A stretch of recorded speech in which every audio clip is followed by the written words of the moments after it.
Hey guys, Tyler2K here. I want to do a breakdown of the Kunimitsu trailer that was shown, but most importantly I want to tell you why Kunimitsu actually scares me.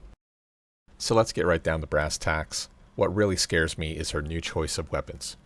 I'm sure by now you've seen a million breakdown trailers for Kunimitsu, and I'm sure all those trailers are glossing over some really big facts. Namely the addition of her kunais, shown here, as well as her other key weapons, shown later. Now, if you want to skip my actual breakdown and see what I have to say regarding the weapons, please skip to what you see here on the screen. Otherwise, let's get into the breakdown first. During the reveal chat, I had noticed that someone had asked if she has a command run, and of course she does. That's actually her stance, shorthand written as set. Set can be performed by either dashing with forward 3 or using forward 4 knee, which can also transition into set by holding forward. Set allows for quick advancing attacks with quite a few counter hit options. Set can also be cancelled by holding back or holding down the end in full crouch. I also appreciate Namco's attention to detail. This sword spin is a staple of hers and looks great. So let's start with the shown moves. Here we see set 2 and you know what, there's just too much shit on the screen, let's take this slow. Just note, everything from here on will be in slow motion. Otherwise, there's no chance of new Kuni players seeing what's going on. So once again, here we see set 2, although instead of ending with just a simple double overstun, it looks to have a new high extension that acts as a spin combo. We also see a new variant of back 4 out of set, ending with back turn 1-2 into a new teleport move, very reminiscent of Master Raven's option. Speaking of back 4, the second hit on counter hit of back 4-3 now appears to be a class 1 launcher. Now pushed further away, Kunimitsu then throws her kunai and does a teleport attack very similar to Noctis's Warp Strike. And that same pattern can be found in a few other moves shown, specifically 1-1 into a teleport option, looking halfway between Noctis 1-2-3 and Eliza's Glide 2.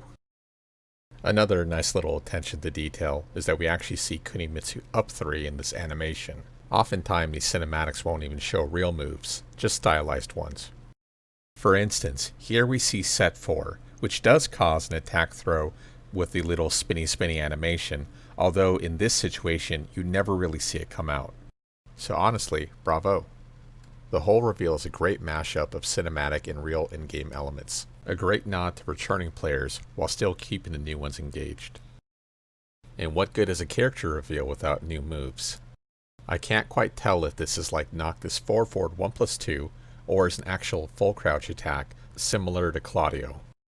All I know is that if this is a full crouch attack, it's a really good 50-50 mid, seeing as how the animation is so muted. Also pay attention to how far this wall splats, instantly breaking the wall and going downstairs. Not to be outdone, her rage drive seems to be some sort of lunging punch into an attack throw combination.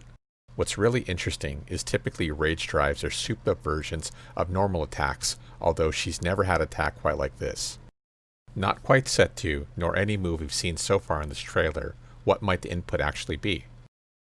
Ending with Kuni's rage art, we see her do a flurry of attacks, somewhat of a mix between Yoshimitsu and Master Raven. And all capped off with a stylized anime/ninja ender. And possibly ending with the biggest reveal, that this is not the Kunimitsu that we actually know, but instead would be somewhat of a Kunimitsu 2, namely Kuni 1's daughter. Now obviously because of this, Kuni 2 does not have the actual face scarring of Kuni 1, and is more than happy to take off her mask. And that's the reveal of Kunimitsu in Tekken 7. A great cinematic, a great teaser trailer, a great stage, pretty much the best thing a Tekken fan can ask for. But I really need to address the elephant in the room, namely the dynamic that's created by adding an extremely quick, counter-hit heavy weapons-based character. And to be fully honest, I wasn't even in this mind space until the following video, where Harada-san and Michael Murray are talking about the changes to her as well as new additions to her moveset. They go into great detail about her weapon selection. More specifically, that the kunai that they mentioned that she originally had wasn't actually referring to a throwing kunai, but rather to an oversized kunai that you can see here. Instead, Kuni 2 is using more traditional short swords, more specifically a kodachi and a wakizashi. Both of these weapons will glow a different color to signify the type of attack being used. It should also be noted that unlike Master Raven, who seems to carry her sword as a cosmetic feature only, this will not be the case for Kunimitsu, where many of her attacks already shown in the trailer either have the blue or red flames. Furthermore, Michael Murray goes on to comment that Kunimitsu is actually quite fast.